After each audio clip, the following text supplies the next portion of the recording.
Hey guys, Mr. Tavio here, talking communication, right? So our what is communication, our how, the agenda, communication types. We'll do one I wouldn't do during COVID, which is free hugs, and also like things like hug and pet therapy.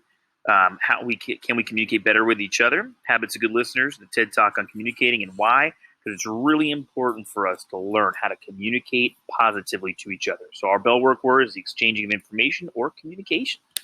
It's part of our self-concept. So we're moving on from self-esteem to self-concept. Do you know your talents, values, and beliefs? Communication become a talent for all of us that we can bring to the table every single day, right? Relationships, commitment, and discipline. You know, the lost hear others, the found listen to others, and the elite understand others. It's pretty good, right? So listening is an art. What are the three types of communication? You have verbal, nonverbal, and visual is your answer.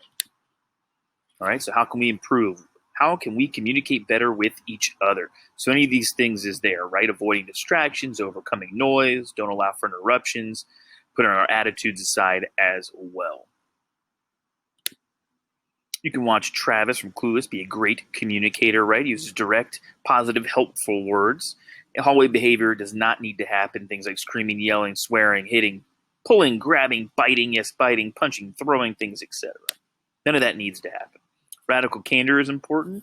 That basically means if somebody has, pizza sauce all over their face, do you yell, "Hey, dummy, there's pizza sauce"? Or do you go, "Hey, there's pizza sauce"? Or do you not tell them at all? If you don't tell them, it's going to wind up pizza sauce on his face all day. If you yell, "Hey, dummy," everybody's going to notice. And if you just kind of whisper it to them, that's the radical candor way. Shaping conversations is important. We got to get people to get outside of their comfort zone and into their growth. Our next answer, we do attitude, effort, attention in a lot of our PowerPoints. We also do focus, dialed in is what you're supposed to say. We don't really do that a lot in virtual, but it's something more common in the classroom setting. So dialed in is your answer. Bill Walsh's score takes care of itself. Has a lot of information about communication and about understanding how to speak to people who are different from us. Bring all your talents to the table every day. Tracking. Next answer, the speaker is watching the screen and listening, right? We do that a lot more in the classroom as I move around, nervously than otherwise. Habits of great listeners. They have tracking. They listen. No listening is better than hearing.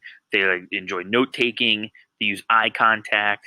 They don't use their phone while you're talking, and they care about other people, relationships, and commitment. Listening leadership is a class I took in graduate school. Believes in ask, attitude, skills, and knowledge. In SEER, sense, interpret, evaluate, and respond, never react, which goes well with our above-the-line responses. Clap from the program, clear, loud, authority, pause, and posture. Battlefield communication, say their name. So Detavio, command, hold fire, right? Command, so Detavio, hold fire, and know that if you have to yell it or whisper, right? Teaching about communication. So on your Google form, your next answers are 6. Who is the best listener you know, and then what makes them a great listener? Number 8, just put NA. You feel you're a good listener.